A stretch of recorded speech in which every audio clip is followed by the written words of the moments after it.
പൊന്നാനി ടൗണിൽ വെച്ച് ഒരു ഓട്ടോറിക്ഷയിൽ കയറി. അപ്പോൾ ഓട്ടോറിക്ഷക്കാരൻ എന്നോട് മോശമായി പെരുമാറി. നീ കൂടെ വരുമോ എന്ന് പറഞ്ഞു. അത് കഴിഞ്ഞ് അവളുടെ മാനഹാനി വരുന്ന രീതിയിൽ സ്ഥലത്തിൽ പിടിച്ചു എന്നൊക്കെയാണ് പരാതി. ഈ പരാതി സ്വാഭാവികമായി സ്റ്റേഷനിൽ വന്ന ഉടനെ ആദ്യം PROയുടെ അടുത്താണ് ചെല്ലുക. അന്ന് അവിടെ SI കൃഷ്ണലാലായിരുന്നു. അപ്പോൾ അങ്ങനെ പരാതി അവിടെ കിട്ടി. അങ്ങനെ കുറച്ച് കഴിഞ്ഞിട്ട് ഈ പരാതിയുമായിട്ട് എൻ്റെ അടുത്ത് PRO വന്നു. സാർ ഇങ്ങനെ പരാതി ലഭിച്ചിട്ടുണ്ട് എന്ന് പറഞ്ഞു. നമ്മൾ എങ്കിൽ പെട്ടെന്ന് ഓട്ടോറിക്ഷക്കാരും പ്രതിയൊക്കെ നോക്കണമെന്ന് പോലീസുകാരെ വിട്ടു.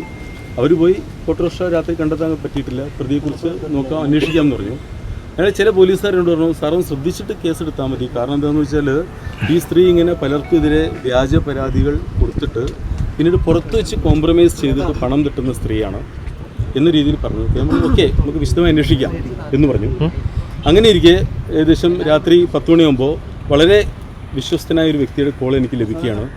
സാർ ഒരു കാര്യം മനസ്സിലാക്കണം, സ്റ്റേഷനിൽ ചില ആളുകൾ പരാതിയായിട്ട് വരുമ്പോൾ ചില ഉദ്യോഗസ്ഥർ കേസെടുക്കാതെ പുറത്തുനിന്ന് കോംപ്രമൈസ് ആക്കിയിട്ട് എന്തെങ്കിലും ഒരു എമൗണ്ട് അവർക്ക് വാങ്ങിക്കൊടുത്ത് ബാക്കി തുക ഉദ്യോഗസ്ഥന്മാർ വാങ്ങുന്ന ഒരു പ്രവണതയുണ്ട്. അന്ന് പൊന്നാനി SI ഇപ്പോൾ താനൂർ കേസിൽ സസ്പെൻഷനിലായിട്ടുള്ള കൃഷ്ണലാൽ SI ആയിരുന്നു. അപ്പോൾ ഈ സ്ത്രീ കൃഷ്ണലാലിൻ്റെ അടുത്താണ് പരാതിയിട്ട് വന്നത്. അപ്പോൾ SI പുറത്തുനിന്ന് സംസാരിക്കുന്നുണ്ട്, അതിൽ എന്തോ ഒരു പണം കോംപ്രമൈസ് ആയിട്ടുണ്ട്, അതിൽ കുറേ SIക്കും കിട്ടും. അപ്പോൾ സാർ ഇത് അനുവദിക്കരുത്. ഇങ്ങനെ പരാതി വന്നാൽ ഏത് പ്രവർത്തനമായാലും സാർ അത് കേസെടുക്കണം. കേസെടുത്ത് അയാൾ ജയിലിലടയ്ക്കണം, വണ്ടി പിടിച്ചെടുക്കണം, അതാണ് വേണ്ടത്. അല്ലാതെ കോംപ്രമൈസ് പാടില്ലാന്ന്. അതുകൊണ്ട് നിങ്ങൾ വിവരം തന്നതിന് നൽകി. നമ്മളൊരു CID ഫോണിലേക്ക് രഹസ്യ വിവരം എന്ന് പറഞ്ഞ് പലരും വിവരങ്ങൾ പറയും. അപ്പോൾ ശരി, ഞാനത് കൃത്യമായി നടപടി എടുക്കാമെന്നുള്ളൂ. രാവിലെ ഞാൻ സ്റ്റേഷനിൽ ചെന്ന ഉടൻ പരാതി എടുത്തു. ഞാൻ പറഞ്ഞു, ഇതിൽ സംസാരം വേണ്ട, വേഗം FIR രജിസ്റ്റർ ചെയ്തു എന്ന് പറഞ്ഞു. ഓട്ടോറിക്ഷക്കാരനെതിരെ FIR രജിസ്റ്റർ ചെയ്തു. ഇതെല്ലാം രേഖകളുള്ളതാണ്. FIR രജിസ്റ്റർ ചെയ്തു. പ്രതിയെ 2 പോലീസുകാരെ മഫ്റ്റിയിൽ വിട്ടേച്ച് പ്രതിയെ പിടിച്ചു കൊണ്ടുവന്ന് അറസ്റ്റ് ചെയ്തു. അവനെ റിമാൻഡ് ചെയ്തു.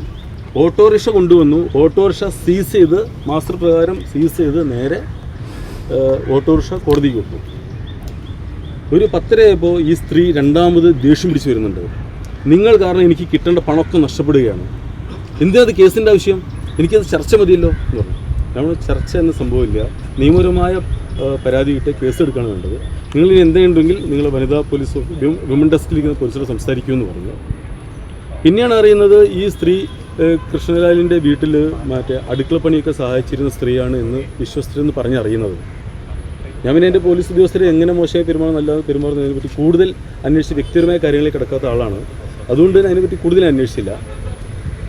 പിന്നീട് കൃഷ്ണലാൽ പൊന്നാനി സ്റ്റേഷനിൽ നിന്ന് ചില വിഷയങ്ങളെ തുറന്ന് പൊന്നാനി സ്റ്റേഷനിൽ നിന്ന് ഇദ്ദേഹത്തെ ജില്ലാ പോലീസ് മേധാവി ഇതിനെ ഇടപെട്ടിട്ട് ട്രാൻസ്ഫർ ചെയ്തു. ഇദ്ദേഹത്തിനെതിരെ ചില പരാതികളെക്കുറിച്ചും ഞാൻ കൊടുത്ത ചില റിപ്പോർട്ടിന് ബേസ് ചെയ്തും ട്രാൻസ്ഫർ ചെയ്തു. അങ്ങനെ ഇരിക്കുകയാണ് ഒരു ദിവസം ബെന്നി സാറ് സ്റ്റേഷനിൽ വരുന്നത്. വിനോദിനെതിരെ പരാതി ലഭിച്ചിട്ടുണ്ട്, നിങ്ങൾ ഈ സ്ത്രീയുടെ വീട്ടിൽ പോയിരുന്നോ, നിങ്ങളുമായി ഈ സ്ത്രീ സമ്പർക്കമുണ്ടോ എന്ന് ചോദിച്ചു. അപ്പോൾ ഞാൻ ഏത് സ്ത്രീ എന്ന് ആദ്യം ചോദിച്ചത്. അപ്പോൾ ഈ പരാതിപ്പെട്ട സ്ത്രീയാണ് എന്ന് പറഞ്ഞു. നമ്മൾ സാർ എൻ്റെ കോൾ ഡീറ്റെയിൽസ് എല്ലാം പരിശോധിക്കണം, എൻ്റെ ലൊക്കേഷൻ നോക്കണം, കണ്ട ആളുകളെ ചോദ്യം ചെയ്യണം എന്നെല്ലാം കൃത്യമാണ്. സാറുകൊണ്ട് കേരളത്തിലെ ഏറ്റവും ഇൻറ്റഗ്രിറ്റിയുള്ള ഒരു ഉദ്യോഗസ്ഥനാണ് ബെന്നി സാർ. അന്വേഷണം അദ്ദേഹത്തിൻ്റെ അടുത്ത് യാതൊരു പിഴയ്ക്കാറില്ല, അത്രയും നല്ല ഉദ്യോഗസ്ഥനാണ്. അപ്പോൾ അദ്ദേഹം എൻ്റെ എല്ലാ പ്രൈവറ്റ് നമ്പറുകളും എല്ലാം ഉൾപ്പെടുത്തി കോൾ ഡീറ്റെയിൽസ് എടുത്തു. ഞാൻ ഇവർ ആരോപിക്കപ്പെടുന്ന സമയത്തിൻ്റെ ലൊക്കേഷൻ എല്ലാം നോക്കി. സാറ് വളരെ ക്ലിയർ കട്ടായി 4-5 ദിവസത്തിന് ശേഷം സാറ് കണ്ടെത്തി. ഞാൻ ഇതുവരെ ആ സ്ത്രീയെ സ്റ്റേഷന് പുറത്തു വെച്ച് കാണുകയോ വിളിക്കുകയോ ചെയ്തിട്ടില്ല. ഒരു സിംഗിൾ കോൾ പോലും എൻ്റെ നമ്പറിൽ നിന്ന് അവർക്ക് പോയിട്ടില്ല. ഒരു പരാതിക്ക് പോലും ഞാൻ അവരെ വിളിച്ചിട്ടില്ല എന്ന് സാറിന് മനസ്സിലായി. സാർ ആ പരാതി ക്ലോസ് ചെയ്ത് ജില്ലാ പോലീസ് മേധാവിക്ക് സമർപ്പിച്ചു. അങ്ങനെ ഇരിക്കെ ഈ സ്ത്രീ വേറെ ആരൊക്കെയോ കൂട്ടി ജില്ലാ പോലീസ് മേധാവിയായ ബഹുമാനപ്പെട്ട സുജിത് സാർ പോയി കണ്ടു. സുജിത് സാറ് വളരെ കൃത്യമായിട്ട് തന്നെ സ്ട്രിക്റ്റായിട്ട് ആണ് പരാതികളിൽ ഇടപെടുന്നത് എല്ലാവർക്കും ആയി ഇത്രയും കാലം വരെ. അങ്ങനെ ഇരിക്കെ അദ്ദേഹം ഈ പരാതി ബെന്നി സാറെ മാറ്റി നിർത്തി സ്പെഷ്യൽ ബ്രാഞ്ച് DSP കൊണ്ട് അന്വേഷിപ്പിച്ചു. അന്നത്തെ സ്പെഷ്യൽ ബ്രാഞ്ച് DSP ഏറ്റവും പ്രഗത്ഭനായിട്ടുള്ള ബിജു സാറാണ്. അപ്പോൾ അദ്ദേഹത്തിൻ്റെ എല്ലാ സോഴ്സും ഉപയോഗിച്ച് എൻ്റെ എല്ലാ നമ്പറുകളും വെരിഫൈ ചെയ്ത് എല്ലാ കോൾ ഡീറ്റെയിൽസ് എടുത്തു, വാട്സപ്പ് കോൾ ഡീറ്റെയിൽസ് എടുത്തു, ലൊക്കേഷൻസ് എടുത്തു. അതെല്ലാം കഴിഞ്ഞ് പിന്നീട് എന്നെ വിളിച്ചു വരുത്തി എൻ്റെ സ്റ്റേറ്റ്മെൻറ്റ് എടുത്തു. ഈ സ്ത്രീ മുമ്പ് പലർക്കും എതിരെ പരാതി കൊടുത്ത് പണം തട്ടിയിട്ടുണ്ടോ എന്ന രീതിയിൽ അന്വേഷിച്ചു.